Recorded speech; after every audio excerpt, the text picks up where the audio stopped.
আমার সামনে বহিষ্ঠ 400 বছরের ইতিহাস ঐতিহ্যকে ধারণ করে ধামরায় মানুষ যেভাবে ধারণ করেছে সেই ধারাবাহিকতা আজকে যারা এখানে দেশ বিদেশ থেকে এসে আমাদের এই যশোর মাধবের ঐতিহাসিক রথযাত্রা অনুষ্ঠানে এসেছেন সবাইকে জানিয়ে আমি আমার ব্যক্তিগত পক্ষ থেকে আমার প্রান্তীয় সংগঠন বাংলাদেশ জাতীয়তাবাদী দল বিএনপি ঢাকা জেলা স্বেচ্ছাসেবক দল আমার নেতা গণপ্রজাতন্ত্রী বাংলাদেশ সরকারের মাননীয় প্রধানমন্ত্রী দেশনায়ক জনাব তারেক রহমানের পক্ষ থেকে সবাইকে জানাই শুভেচ্ছা, অভিনন্দন, সালাম এবং নমস্কার।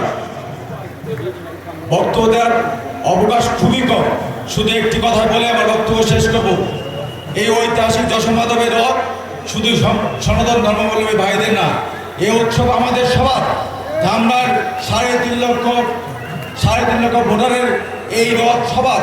আমরা মনে করি এটি সমৃদ্ধির মেলবন্ধন হিসেবে, সৌহার্দ্য, সম্প্রীতি এবং ভালোবাসার ঐতিহাসিক রূপকথা হিসেবে এই যশোর মাধবের রথ। আমরা আশা করি ফিরতি রথে বাংলাদেশের ভাগ্যের উন্নয়নের পাশাপাশি আমাদের ধামরায় উন্নয়ন আরও বেশি সফলভাবে পরিণত হতে এই আশা আমি প্রত্যাশা ব্যক্ত করে এখানে আমার বক্তব্য শেষ করছি। খোদা হাফেজ। বাংলাদেশ জিন্দাবাদ, বাংলাদেশ জাতীয়